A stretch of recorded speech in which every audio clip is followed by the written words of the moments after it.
Bootstrapping, getting money from yourself and customers. Bootstrapping is vastly underappreciated, and it gets a bit of a bum rap.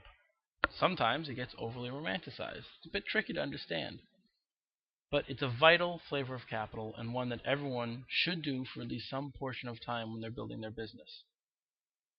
Now, what it means is to fund the business out of your own pocket and or to get your customers to fork over some cash to help you grow the business. Usually a vital combination of both.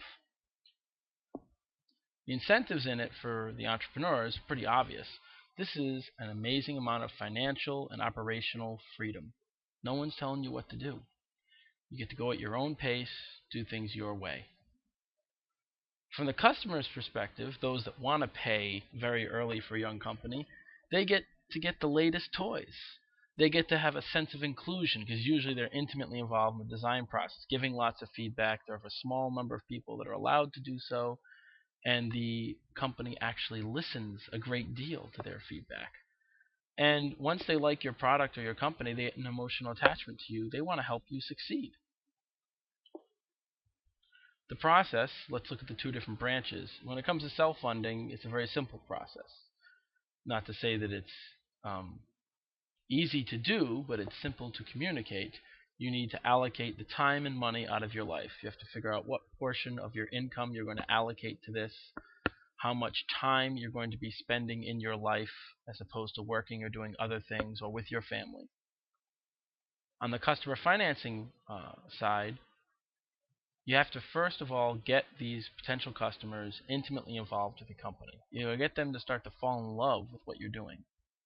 In some cases, you'll be able to get them to prepay before the product is even done, or maybe even before you've started building it. They're giving you the money in the hopes and dreams. It's really a donation that you're going to be able to deliver something. If you can get that, that's great. Next up is you've got the first version of your product, or you've got a beta version of your product, and you'll give it away at a deeply discounted price just so you can get some money in the door and so that people can start using it and talking about how fantastic it is, which of course assumes that your limited early version is still fantastic and not full of bugs. And then, of course, once you've got a finished product out, you're going to sell the hell out of it. The benefits of this flavor of capital are many. You're debt-free unless you take out loans in order to do this.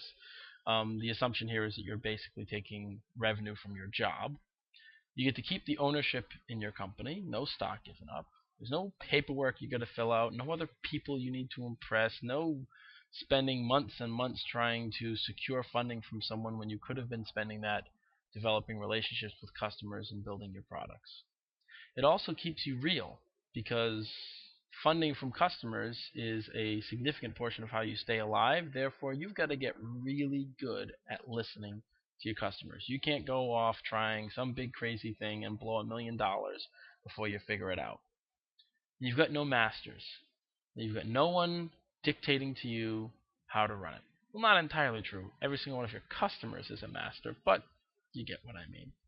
Of course, there are drawbacks. You're perpetually broke, or at least under-resourced.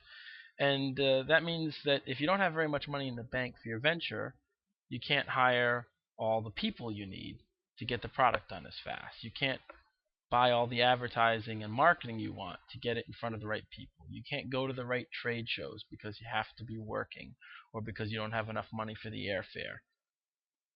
It means there are going to be amazing opportunities going to come your way and you just don't have the resources to take advantage of them. It means you're going to be alone. Very few people to bounce your ideas off of to get input on how to make it better. In your best practices, you need to therefore design for rapid results so you can figure out if you're doing things the right way in a way that customers are going to be happy and pay for. You need to make sure not to overinvest. Do not mortgage your house. Plenty of people do it, but this is just way too risky. Don't do that to yourself. You need to get your customers to pay as absolutely early as possible. So in summary, this is your own time and money. You do get complete freedom. That freedom can be slow. Be close to your customers and don't overinvest. Thank you.